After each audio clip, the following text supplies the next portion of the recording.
enacted through dominant technologies of measurement and calculation that subdue life forms to market logic, post-colonial ecologies unearths indigenous knowledge systems rooted in conceptions of nature and land as sources of life and sustenance. Thinking with Fanon, participants are invited to engage in critical readings of decolonization and to speculate on life futures that acknowledge land as the most essential value, its humus at once a carrier of collective memory and trauma and a site of anti-colonial resurgence and regeneration. Against a modern grammar of predation and extraction, the multifaceted program invokes other worlds in the making, exploring radical forms of social organization that center mutual aid and more than human collaboration. Today's talk is part of the World Building in the Wake monthly series curated by Karim and Stefan within the context of the Post-Colonial Ecologies exhibition project. Karim is a writer, editor, art critic, teacher, and a PhD candidate in modern culture and media at Brown University, and he's researching the poetics of witnessing and world building in Palestinian visual culture, and he's currently a fellow at Dar al-Funun. Now I will give it to Karim, who will take it over and introduce world building in the wake and introduce our guest tonight, Vivien Sansour. Thank you, Vivien, for this thought-provoking, and please go ahead. Thank you so much, Yazan, and thank you everyone for being here. We're thrilled to have Vivien Sansour with us today. Just a few words about world building in the wake. It's been a couple of months since we have done one of these talks in this series, TJ Demos, back in April, and in September we will have Regine Sahakian joining us next. So as climate change accelerates, a sixth mass extinction event looms over the horizon. Apocalyptic scenes proliferate across our screens, almost blocking out fugitive glimpses of other possible worlds. But for those most vulnerable to the slow violence of extractive capitalism and settler colonialism, the end of the world is nothing new. To paraphrase the late scholar Patrick Wolf, apocalypse is a structure, not an event. The catastrophe is ongoing. The world building of Afrofuturism, Arab futurism, indigenous futurism, and other subaltern futurism is animated by collective memories of the many worlds that did not survive the new world of colonial modernity. Positioning the speculative practice of world building as a poetic act of repairing present and future ecologies in the wake of imperial violence, this series features artists, writers, and scholars who think beyond green futures to imagine a world transformed by decolonization and degrowth, a world that cultivates structures of care and kinship beyond the figure of the human.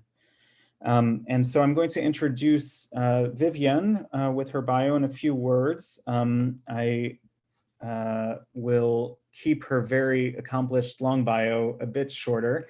Vivien Sansour is an artist, storyteller, researcher, and conservationist.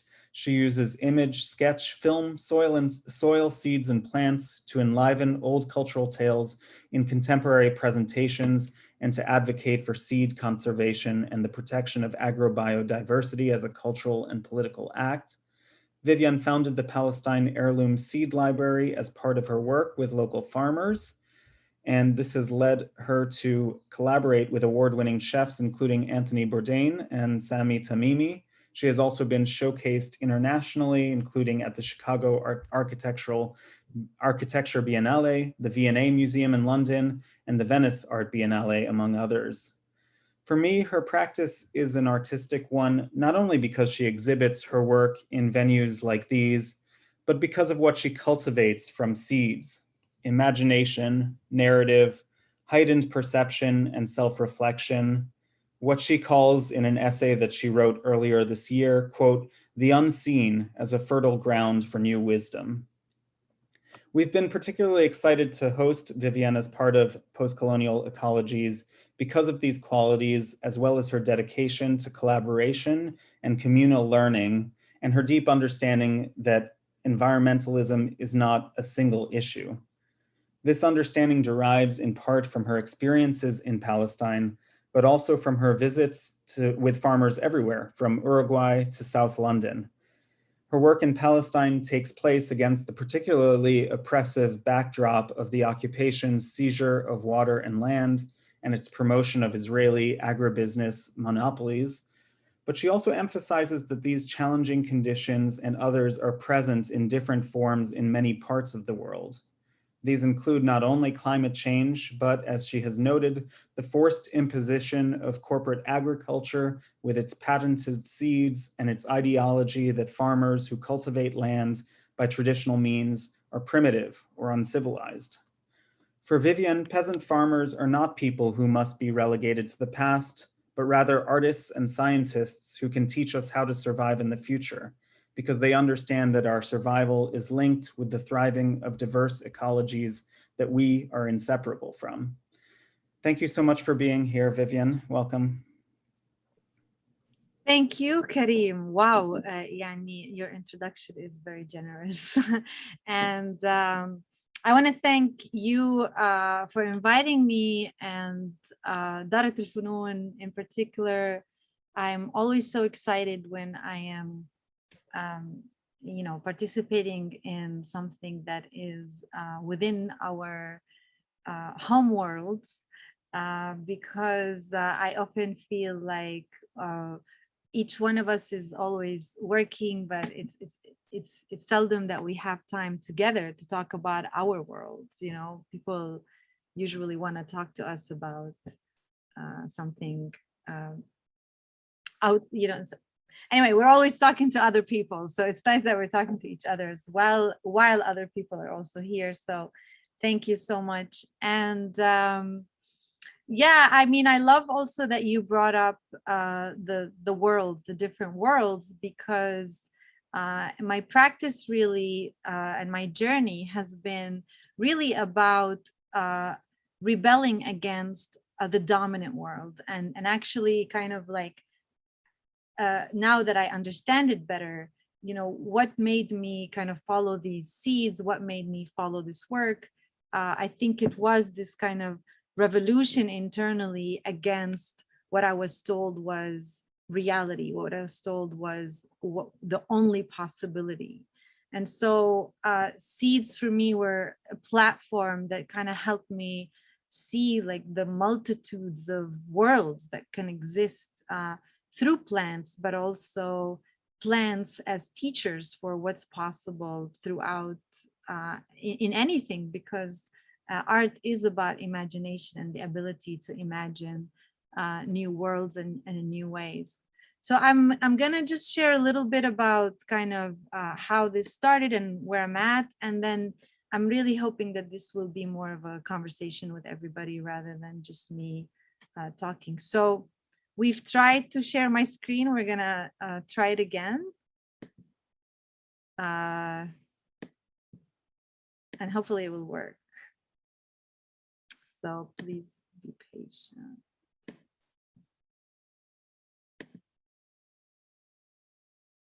Okay, I'm gonna just try now.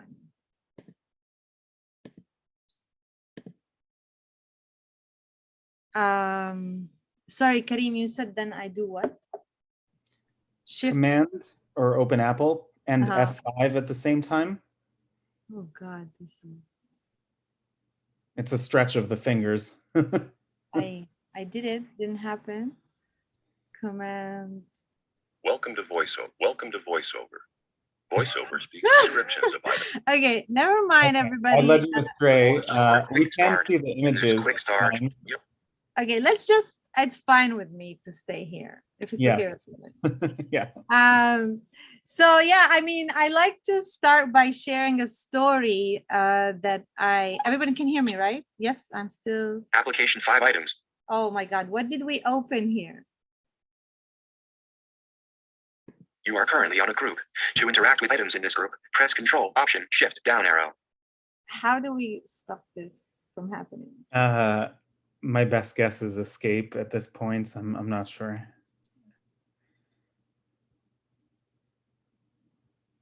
Okay, now try. You know what? I'm going to stop sharing and share again.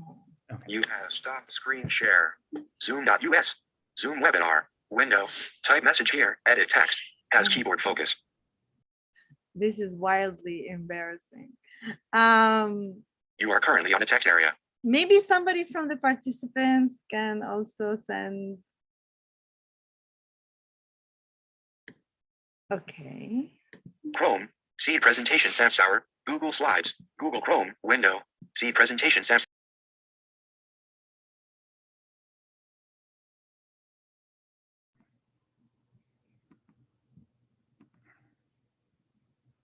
It's okay. Okay, we have some directions from someone in the chat. Oh, I guess press Command F5 again. Maybe that was the wrong thing to press in the first place. I'm sorry, I Googled it and it said that might be share screen.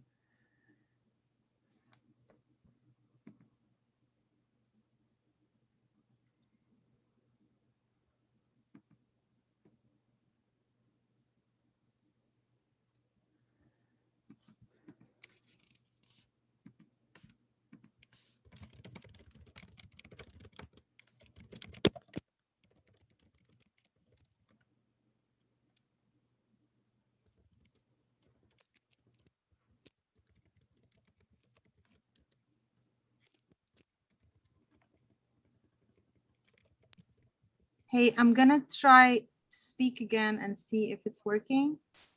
Okay, yeah, so far so good. Oh my God, scary. Okay, apologize. We lost your image though, Vivien. Oh, here's my image. Okay, I'm back. And I'm gonna just share whatever you guys see, you will see, all right? And hopefully we will not have to do Zooms in our lives anymore. Okay, here we go. So yes, yeah, I'd like to start with a story that actually inspired a lot of my work. And it's a story of Ahmed, who is a woman from the refugee camp. And her house was demolished in 2005. And her kids, two of her sons were put in prison. And at that time I was visiting home. I was in Bethlehem, and I was asked by a lawyer if I could come and help them do interpretation, because she was giving an account of what had just happened in her house and in her story. And so when we arrived, we were greeted by her in the chicken coop, which is where now her and her family were living, her daughter-in-law and her grandchildren and her husband. So they were living in the chicken coop, literally.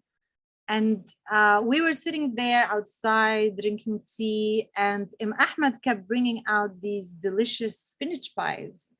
And I was a little bit distracted by the fact that, you know, we were in this tragic moment. She was giving us the tragic account of what had just happened to her.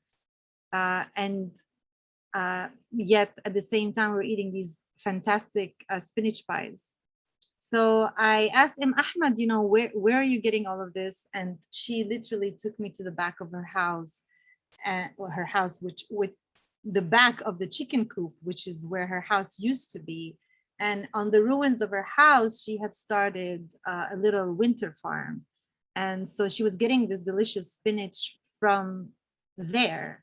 And that totally blew my mind, because it was like a story of course, all the things you can think of, from resilience to how do you compost your pain and turn it into something beautiful, and not even just beautiful, but you create also life for other people. And there we were thinking that we're here to get her tragic account, but she was inspiring us with the spinach and the pies. And we ended up talking a lot about the spinach pies, actually, after, you know, we got the account of what had happened. And so that's really was the moment that I kind of started to think about food and as a platform for story, you know, a way to actually also speak about who we are. And so I started later, of course, in life. I was actually starting a PhD, and I dropped out and I went back to Palestine, and I was like, I want to just talk to people about seed and seed culture. And one of the things that I started doing, one of the first plants that I was growing was spinach, our heirloom spinach.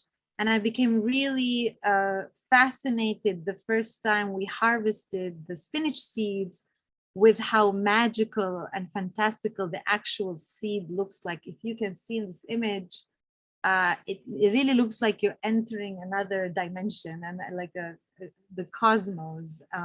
And these are a cluster of seeds coming together. This is not one seed. So you put this in there and you have a bunch of spinach.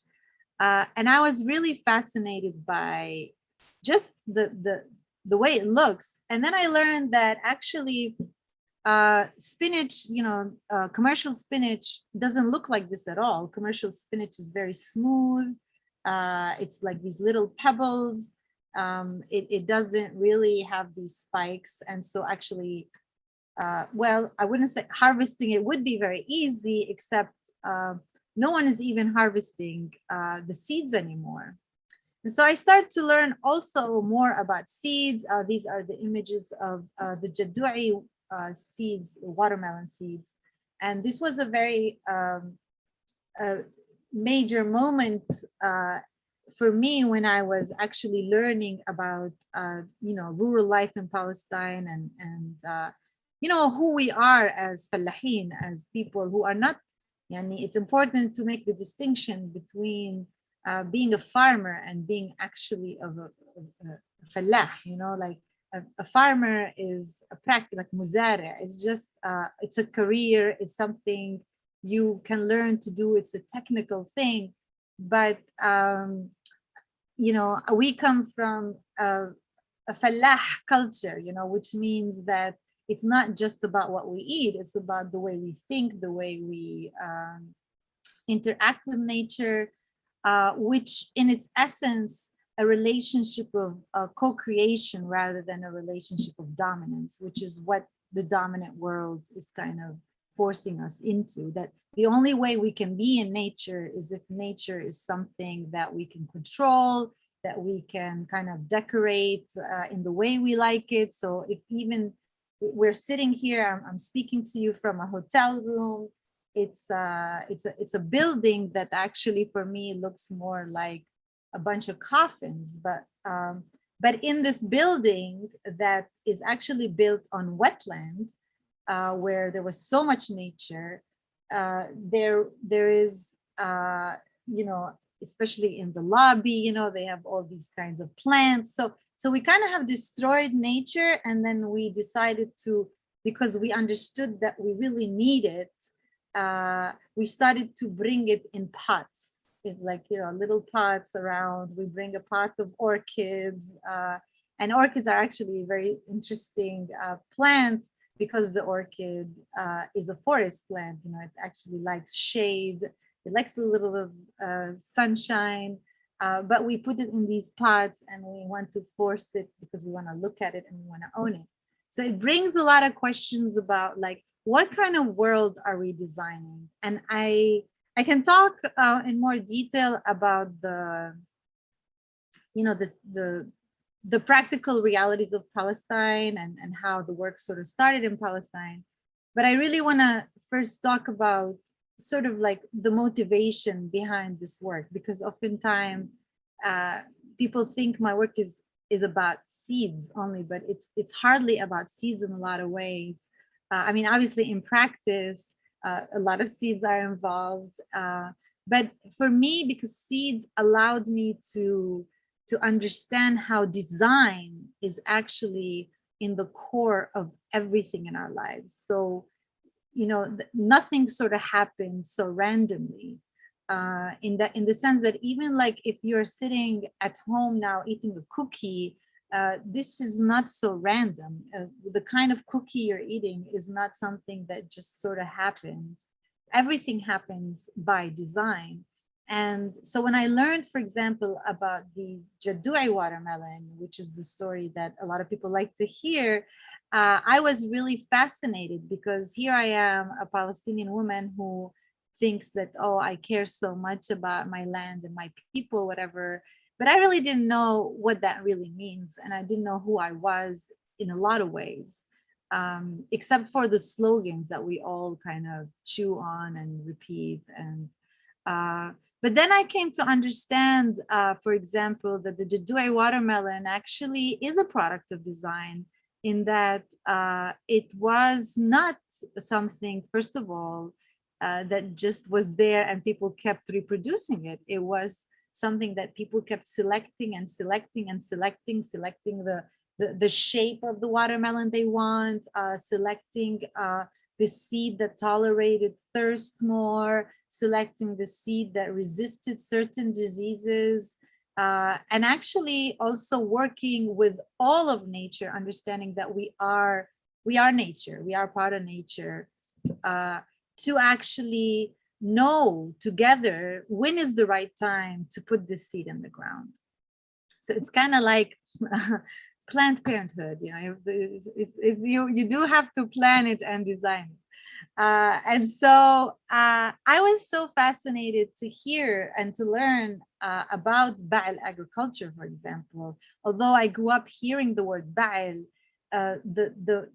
the magnitude and the magic of like what this system of cultivation was about was never really relayed to me. I was just like eating fa'us, thinking this is just, oh yeah, this is what people do. But it's not just what people do, you know. When I started working with, for example, teachers to work with their students, one of the teachers, for example, remembered that fa'us, which was something that Sahur was very famous for example, was something that she participated all the time growing with her father, and how her father had all these ways that he would experiment in order to have a fa'us plant. And for those who don't know, fa'us is actually looks like a cucumber, but it's from the melon family, and in Palestine it grows with no irrigation and we eat it as a snack, as a cucumber.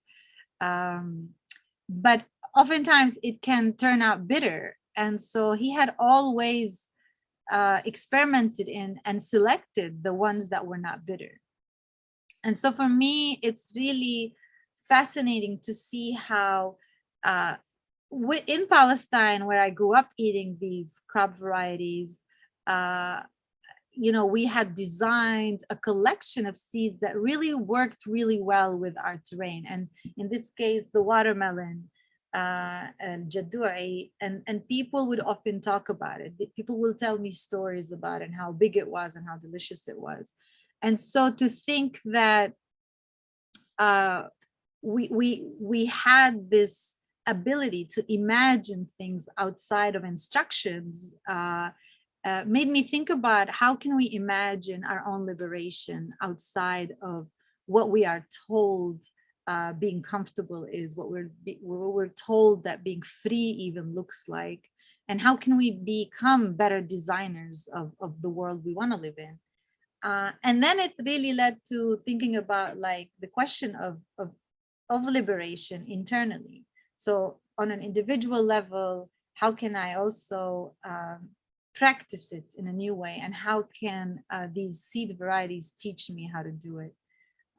So anyway, this is how the journey sort of started, and I started to collect different seeds, and with each seed there was definitely a story. This is, for example, a lovely man whose last name is Jadui, which is the name of the watermelon. But as you can see in the background, he is not growing watermelons. He is growing, he's actually working in a plantation for dates in the Jordan Valley, where basically the biodiverse culture of all kinds of vegetables have disappeared, and either lands have become completely colonized by agribusiness industry, not just run by the Israelis, but also by the people who have clout within the Palestinian apparatus of control, meaning that people who have money through the neoliberal wave that came to Palestine after Oslo bought a lot of land and completely changed it and transformed it into monocrops that are just for profit. And so you have basically our nature that has held us, fed us, given us everything, and shaped our culture is now completely being not just changed, but also destroyed. And we're left kind of deformed. We don't know who we are outside of that. So if you're not a big agribusiness company that is producing for profit, or if you're not a settler who is quote unquote farming for dominance, and if you're not a big company that is benefiting from packaging this stuff, and you're just an average person who just wants to, who has a relationship to land, then we are lost. And our fallahin culture is also lost, because now we're looking at ourselves in the mirror and we're like, I look a little bit like I used to, but I don't know what I am anymore. And knowing who we are, I learned also for myself in my own journey is really a kind of power that is often dismissed, because we're constantly being told who we should be. And this doesn't just apply to Palestine. I think this is a global problem with the way we've designed the whole human social structure, social, political, economic structures. And so for me, seeds have become a way to, as I collected seeds that were lost, and seeds that were threatened, and seeds that were loved and forgotten, and seeds that were missed, I started to see in my jars a whole world. It's almost like it's a whole world of possibilities, infinite possibilities. And I thought, if our ancestors designed these seed crops for us to be able to eat and to provide, then how can I be one of these ancestors, you know, as a human being that actually offers something alive for the future generations? And so my work, again, has been a form of extracting these threads of beauty and stories and knowledge from the past in order to weave a tapestry for the future, at least an attempt to do so. And how do we do it together? And then I learned that it's not really possible to do this on our own. Really, we have to understand ourselves within the global context. You know, one thing that happened this last summer, which I really changed my world, was that, you know, as you all know, we have a shortage of water because there's unequal distribution of water. And so oftentimes in Beit Jala, where I live, we don't have water for days on end. And we know we have the tradition of building water harvesting cisterns, but in the land where we were working, we were running out of water pretty fast. And so I decided to build a cistern. And so when we started digging to build this rain harvesting cistern, we found these geodes, which are basically evidence of the fact that before there were even humans, this whole area was ocean, and actually we probably were frogs or fish or whatever. And how ancient the soil is. It's so ancient that these geodes were literally still there. And so when you kind of dig and you have this, we're talking about millions of years ago in the palm of your hand, before your mind became engulfed inside a box, before plants became things imprisoned in a pot, there was this kind of amazing performance of nature that kind of bonded things together and created things more freely. And so I became fascinated with this idea of kind of like, who were we before we became these very dogmatic beings, and how can like plants and elements kind of teach us a way forward. So in my practice, I'm becoming more and more, I think, fantastical in my thinking, in that I think it's important to stop seeing this cauliflower, for example, as an inanimate object that you just, or just something you eat, but actually it is another living being, because it is, and it has a lot to teach. And this is not just a romantic idea of what it has a lot to teach, but actually just by observation, you kind of learn about how it designs itself even. This is a picture of Imsami. She's from the village of Artas. And here she's selling broccoli, but she's also selling heirloom cauliflower. And I am really in love with this cauliflower, and I think many people are, because of what this cauliflower has created around herself. So you can see here that, you know, and also there are theories, obviously, that plants beautify themselves to make themselves more attractive for us to eat so that they can survive. And so for me, I think about how plants interacted with culture. And in this case, this is a picture actually from the Jordan Valley in Jordan.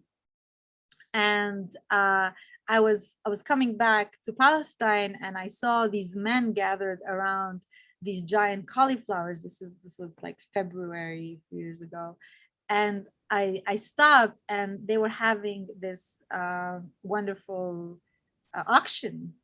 And everybody's like, you know, auctioning off in this beauty pageant their cauliflower. So these are traditions also that kind of remind us how also we how plant and food help us kind of, they shape how we also interact with things. I'm sorry to interrupt, but I just realized that the menu that we were missing before is now present. So if you want to show these beautiful pictures larger, there's view and then full screen. I don't know when it appeared again, but. Control hidden press. I'm afraid. Okay, well now, okay, forget about it. Continue, sorry to interrupt. Anyway, I think I'm speaking a lot, and I really would love it to be more of a conversation. But I will just say this, that so basically I started the Seed Library in order to be able to share these stories, and also to be able to practice more autonomy in the way we design and in the way we produce. And you know, there's that saying that I think is very common, that, you know, that if you eat from what you grow, then you can decide from what you think. And I really think it's very relevant, because in a very tangible and practical way, when farmers are completely dependent on agribusiness and actually our oppressor to eat and to get our seeds, we really lose our ability to be imaginative even. So it's not just about our inability to eat what we grow, but it's our ability to imagine. And I think this is the true success of colonization. It's when your brain stops being able to actually fathom something outside of the structures and the prisons that you are put in. And so for me, seeds have been, again, a form to do that, because with each seed crop, we exchange story, we exchange a meal, and then we actually become, again, designers, because I think our ancestors were designers already, and we just forgot about it along the way. So in this work, basically, I've been able to connect with farmers across the globe, which has been amazing. I was in Puerto Rico just a week ago, and even though the people I met were people I've never seen before, obviously, we live in different hemispheres, but I'm able to call, hey, you know, I'm a seed saver, and then suddenly I'm in family. I was in Virginia also a month ago, and the same happened. I enter because as a seed saver, and then I am in community. And so what I started to learn is that, wow, I have created a world outside of the dominant world that actually it's, you know, we've all like weaved it together, that it's become so much bigger that now I can travel the globe and find a home anywhere. Even if I don't know the people in person from before, the fact that we work in ecology, the fact that we are working on seed conservation, the fact that we care about soil, for example, just brings us together instantly. So in a way, this has become the new world we've created together, you know, that feels safe in the midst of a very unstable and unsafe world. So how do we create these little safe spaces for ourselves, for each other, and for all living beings? Became a question. And in terms of like how that translated into art practice, I must say that I wasn't thinking of myself as producing art or anything, but sort of the art world happened, and I started to see how, you know, what is the question of art really? What is art for? Like, I'm not interested in art just to have a nice painting. I'm interested in art because it helps me imagine infinite possibilities for any issue, any problem. It also is a way to kind of have new conversations. And so I can speak about, so a few of the works I've done have actually been collaborations with people from different places in the world, and with the idea that we can also break barriers and swim into different worlds, and be able to imagine together, whether we're in Puerto Rico or we're in Palestine or we're in Chicago. How can we actually start weaving our collective liberation, if you will, through investing more into these other worlds? So yeah, that's I prefer to have more questions than just to keep talking, because I can just keep talking. Absolutely. Thank you, Vivien. And we already do have a question or two coming in, so we can open it up to conversation. For everyone who has been listening, please use the Q&A function at the bottom of the Zoom screen to pose questions for Vivien, and I will sort through them as she will respond to them. So first, a question from Amanda Batarse. Thank you so much for this. Can you talk a bit more about how you see the relationship between narrative or storytelling and our relationship to the land? I love the idea about seeds, agriculture, and food being the carriers of story, history, and Palestinian placeness.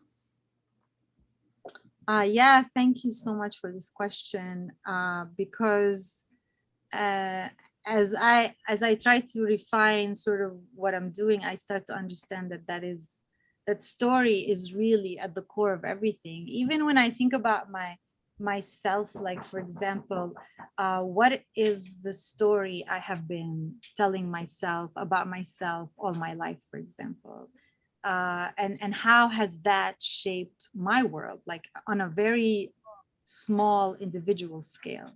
And so for me, story then has become such a powerful tool to actually break with traditions too. Like, you know, we become the story. So for example, in particular, in Palestine, for example, the story is that we are primitive, you know, according to agribusiness and in modern industries, that our farmers should be using different methodologies for food production, that the fakus and the jaddui watermelon is not productive. So when you actually change the story and you actually tell a different story, which is, oh, actually, you know what? Our wheat is resistant to a lot of diseases. It's so resilient. It's able to withstand so much thirst. Then you're like, oh my God, it's not true. The story that what we have is not valuable. And then you can start to create also a beautiful story that you can share with people about who you want to be. I don't know if I'm sorry, I got a little distracted by someone knocking on the door. One second. Oh, okay. If add to that question a bit, maybe to prompt something, you haven't yet mentioned your traveling kitchen. I was wondering if you could speak to how that facilitates storytelling, whether it's the people that you meet across Palestine with the traveling kitchen or the seeds you carry to them. Yeah, I think actually that's helpful. Yeah, because actually right now I am building a show in Bologna, and the theme of the show is my traveling kitchen. And I'm designing this show with 3 amazing friends of mine who are photographers, geographers, and urban planners. And we have been talking a lot about the traveling kitchen, and I wanted the traveling kitchen to fly, to have wings. So I can share actually one of the sketches we've been working with. And I'm gonna get to answer the question once I find the image, because I think the image will be helpful. Here, I'll go back to screen. Hopefully no talking weird things. So this is just a sketch we're working on, but you can see this is a hawk holding the kitchen, and it's flying with it.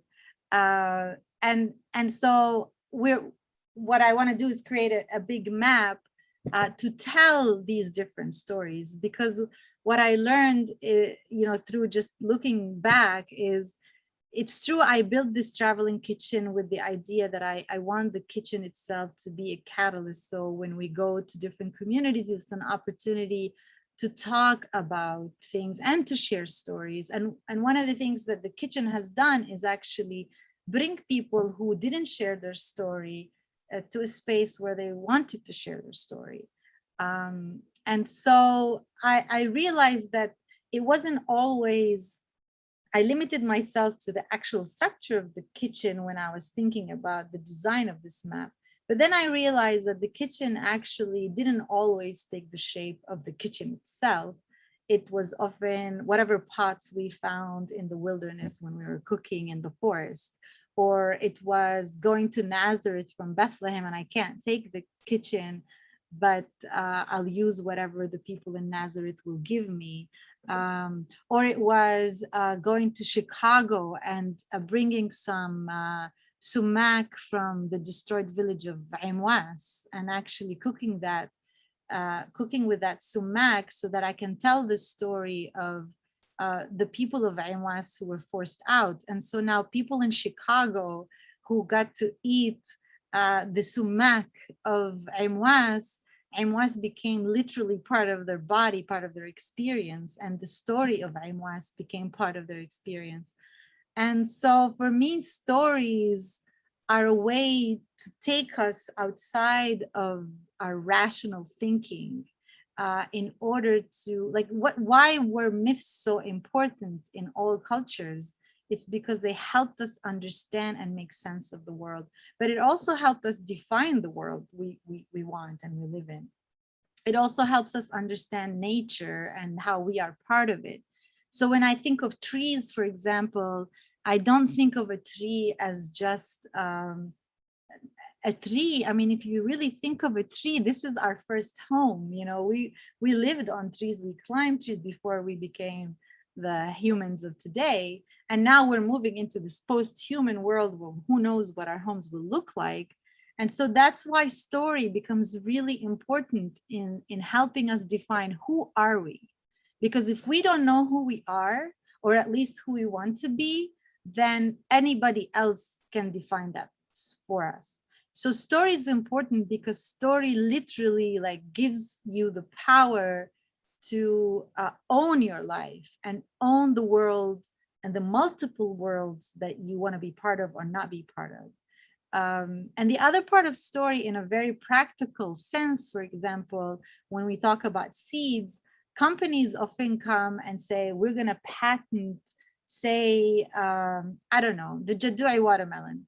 An agribusiness company can come and say, we discovered this watermelon that grows with no irrigation, and then they patent it and becomes private property, patented, and then farmers cannot grow it anymore because they will say they discovered it. But if the community, if we know that this is our watermelon, if we have that story and we know this is our story of my grandmother who grew it, my grandfather who took it to on a truck to Damascus.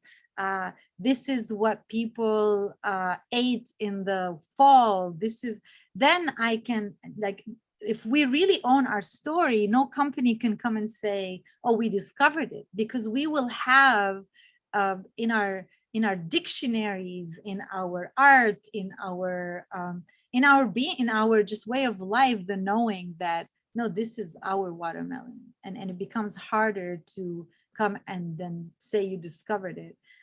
So I think story is very significant also in helping us process a lot of grief. We especially those of us born in countries that have been completely destroyed by the powers of the world. We are born with every day something chipping at our hearts. Like every day something happens and you take another beating and you take another beating. And so in the end, the greatest revolution is to have a story to help you through this grief, but also to keep your heart intact. Like if I still can feel and if I still can love, then oh my God, I'm still triumphant. And then how do I take this pain and create a new story, a story of power rather than defeat? Thank you. And Sharina Razek thanks you very much for the talk and asks, could you say more about understanding the heirloom plants and seeds as animated beings and the connection between these gifts and our ancestors?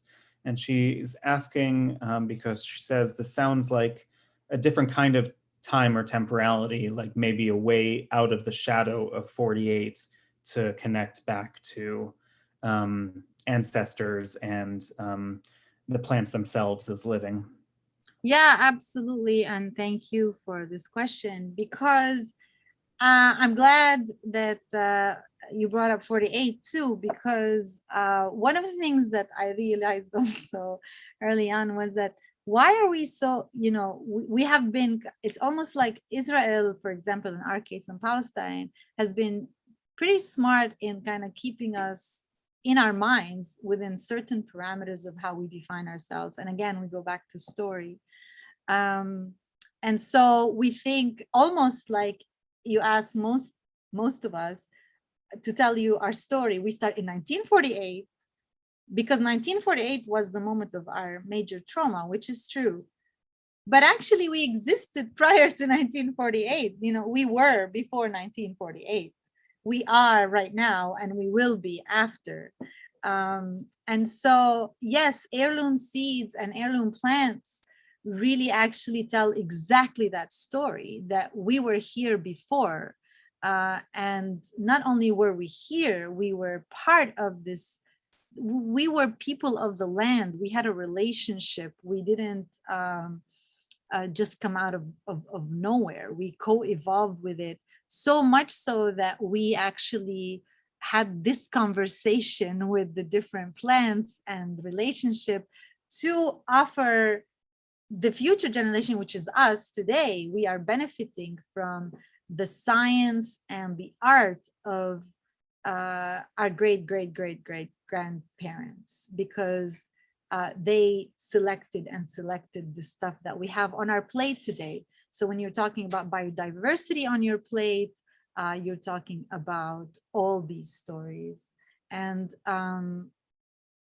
so heirlooms are really important because, first of all, they really, again, pass down this knowledge and then pass down the tangible ability to reproduce and have, almost like you're an artist or a painter, have more paint brushes and more colors within your palette to choose from in the design of the future.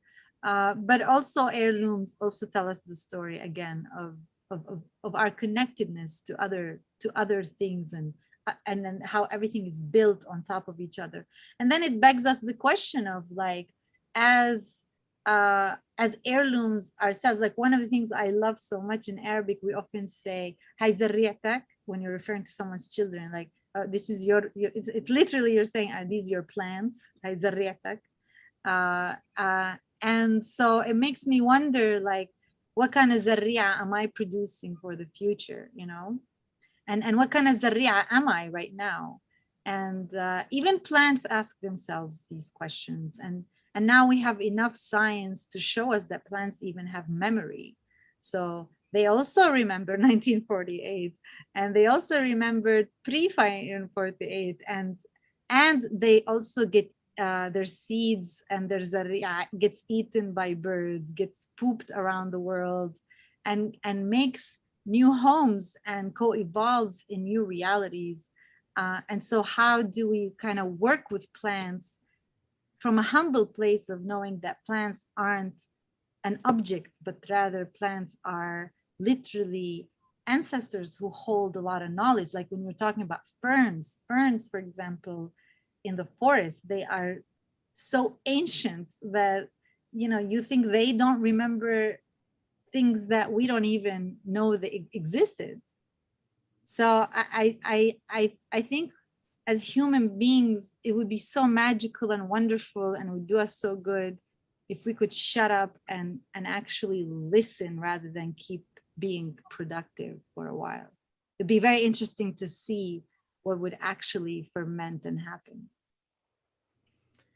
And a question from Sausan Duikatz that I think gets at an interesting practical level of this in Palestine in particular. Do you think that farmers and landowners should be alerted to the importance of more natural seeds of the land rather than what the market asks for? I'll just add, what kind of conversations do you have then with farmers who are saying that, you know, what they have been producing yields more at a lower cost, and that customers no longer want a particular type of wheat, for example, that they haven't had in many years or that may cost them more?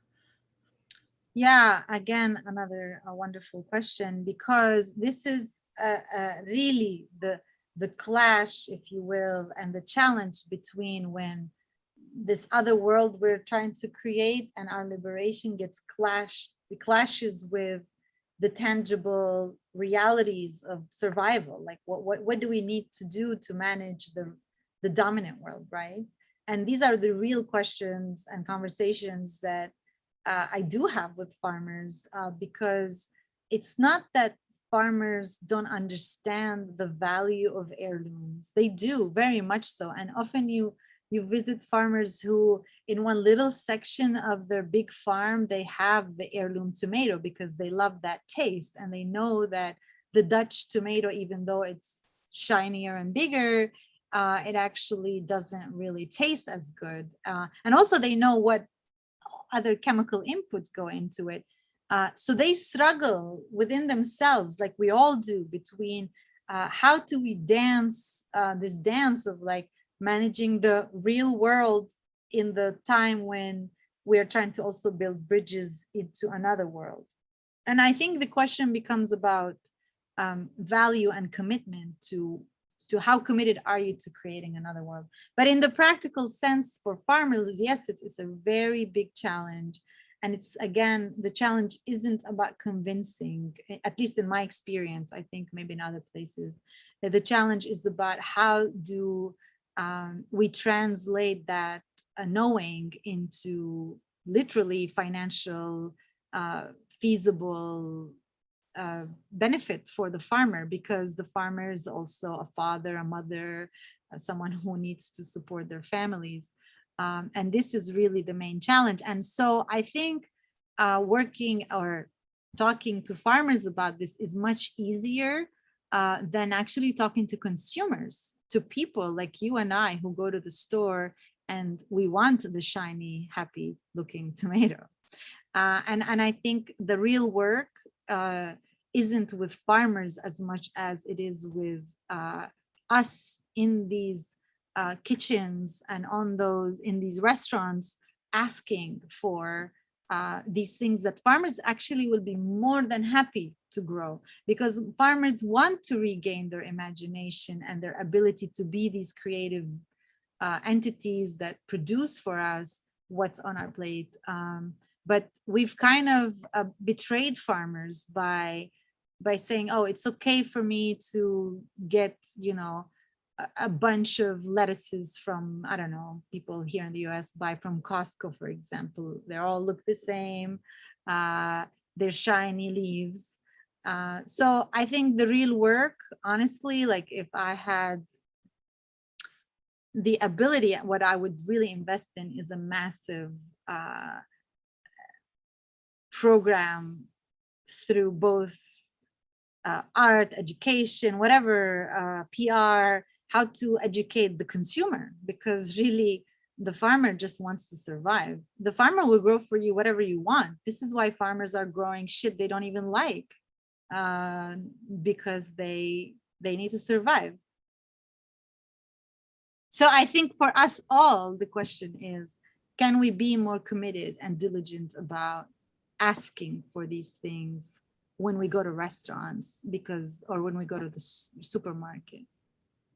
And just as a quick follow-up to that one, since you mentioned, the sort of neoliberal structures of the Palestinian Authority today, and of course all the changes after Oslo with money pouring in through international NGOs, what would you say, there's a problem in the art economy broadly of always asking for grants and then having to show particular results that came out of those grants. How do you relate to this nonprofit structure? Where can you perhaps use some of its funding towards your aims, and where is its funding more of a trap? Such a beautiful and complicated question, Karim, and could take me a long time to talk about it, but also I might get angry also talking about it, which is because it's so yeah, there are obviously many shapes for this beast, right? So the ugliest form when it comes to grants and so-called development projects is the way a lot of these neoliberal structures that have been created to serve the neoliberal policy go to farmers and say, I'm thinking of one particular farmer, for example, I won't mention his name, but he's someone that I know in the Jenin area, and he's always had a very biodiverse farm. Today, though, he only grows one crop, mostly 1 or 2 crops, but it's all under the name of, and he's in debt. When I first met him, he was not in debt. And because they come to you and they say, we're gonna help you, we're gonna give you $10,000 so you can buy this greenhouse. But we want to buy all your strawberries, for example. I just want you to produce strawberries. So you become this like strawberry producing machine. Of course, if the strawberry fails, you're screwed because that's all you got is the strawberry, but you still have the debt to pay whatever USDA crap, World Bank, because they want their money, they don't care, plus the interest. So you're in debt, you're stressed, you have one crop, and then they decide the price. And some days they can decide that they don't really like your strawberries so much right now. So So this is a way to entrap people. So there was this autonomous farmer who grew different crops, who could sell beans if his strawberries failed. Now he's only producing strawberries and at the mercy of these people to have a middleman buy it from him. And plus he's in debt. So, you know, talk about like completely destroying someone's spirit or desire to imagine or create. Now, on the other hand, for example, in the question of land, when we talk about working the land and being with the land, you know, being with the land, to learn the land, you really have to spend time with it to know it. It's also a living being. And so in our case, for example, I can speak for the Palestine Heirloom Seed Library, we're often having to jump from one land to the other because we rent land. We don't own our own land. So ownership of land becomes actually a big important thing. And so, for example, I'll speak for myself now, like when foundations come to me, which usually, yes, it's been helpful to have grants that give you the freedom to start creating and having the time to be imaginative, for sure. Like, this is wonderful. Especially when it's foundations who respect the relationship as partnership, not as a power dynamic. So like, yeah, I think as people who also receive grants, we have to be more bold in saying, you know, we love that you want to support this work and that you believe in it and you want to be part of creating this new world, whatever. But, you know, supporting my little project here and there is really not a long-term solution. It actually is a quote unquote solution that keeps me tied to you forever. So if you really want to help me as a foundation, give me money to buy land. And then I will work with my land to make it productive. And then I don't need you.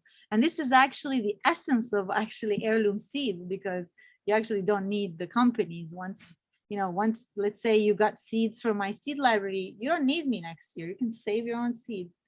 And that's for me what would be like a healthy approach to grant making, which is how do we genuinely, not just saying that the world sustainability becomes really toxic and really, I'm allergic to it because it's a way to pretend that we're actually creating new worlds. We're not.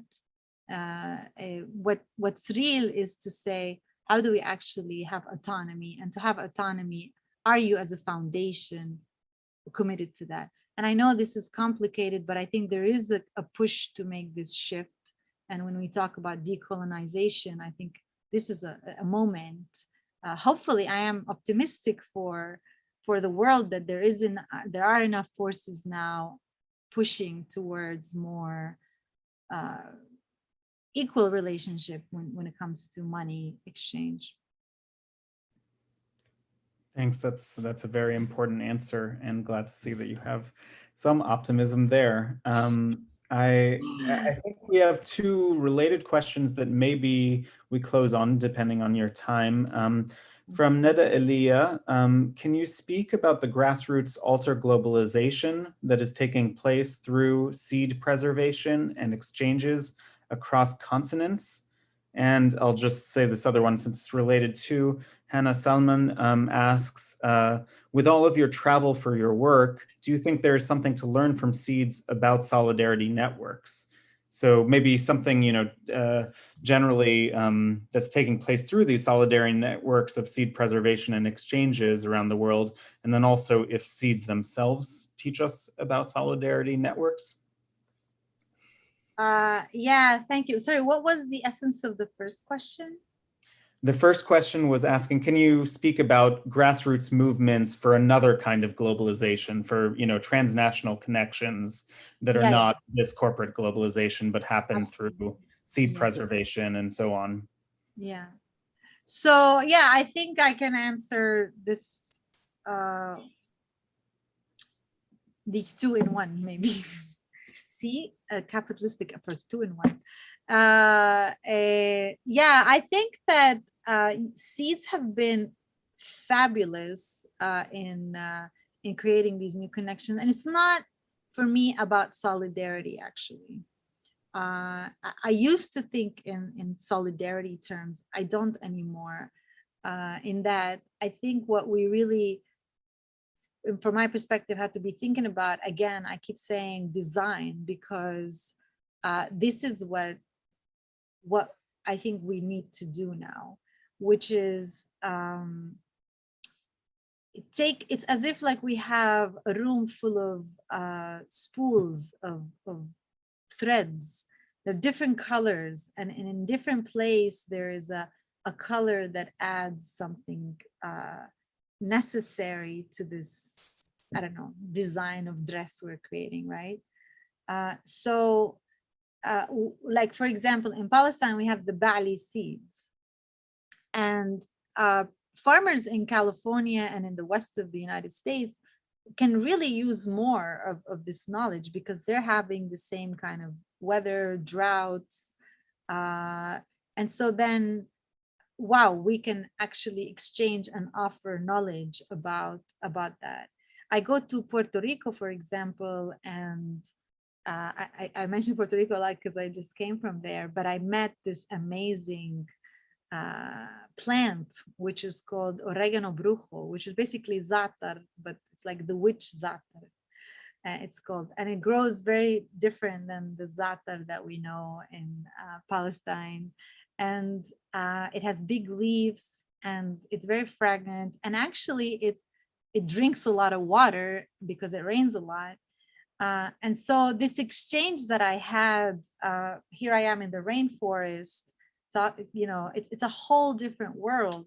So then this oregano brujo was really a witch, in that it really was able to teach me about different flavors also, and how they interact with their different terrains.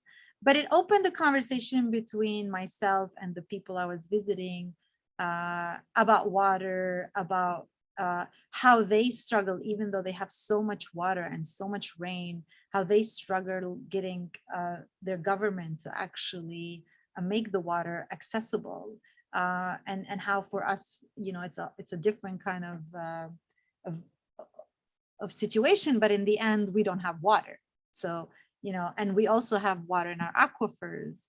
And so I think we're constantly falling in love with different plants that actually teach us and give us the opportunity to have discussions. I think this is exactly what we need right now, to exchange knowledge, because we're actually trapped in the same crises, and we're gonna need that. I'm gonna need. I learned so much in Puerto Rico that I'm bringing it up here, and because I learned so much about things that I think are going to be very helpful for me in my project in Palestine. But I think they also learned from me about, you know, some challenges they were having, about how to face them. So yeah, and at the same time, we're designing and creating something we're gonna do together. So we're constantly in this, you know, seeds offer the opportunity to, again, like, wow, it's a platform to tell new story and to create new things. I don't know if I answered the question, but they teach us this way. Like I didn't go to Puerto Rico looking for oregano brujo, but I encountered oregano brujo, and then we had this whatever love affair that created this conversation. And actually now I have oregano brujo growing in my little apartment in Boston. So now it's really interesting when people come to visit me, then it becomes a center conversation about why plants get exchanged and not, why it was illegal for me to bring it from there to here, you know, all of these questions that actually then beg the bigger question of, like, what kind of world have we designed? Thank you so much, Vivien. We keep returning to this theme of world building in different ways, and I love that we're doing that from, you know, the smallest of elements, from seeds to the cosmos. So I appreciate all that you've shared with us today. Thank you for being here. Thank you everyone for attending as well. Thank you, Kareem, and thank you, Darat al-Funun, and I hope we can do this in person one day soon, and hope to host everybody in Palestine one day. Inshallah. And I'll just say to the audience, we will in a way continue this conversation tomorrow with an event. Rama Sabanech is speaking about water occupation, water in Zionist expansionist thought and its application. She'll be speaking in Arabic tomorrow. That's at 6 p.m. Amman time tomorrow. Thanks again. See you all soon. Thank you.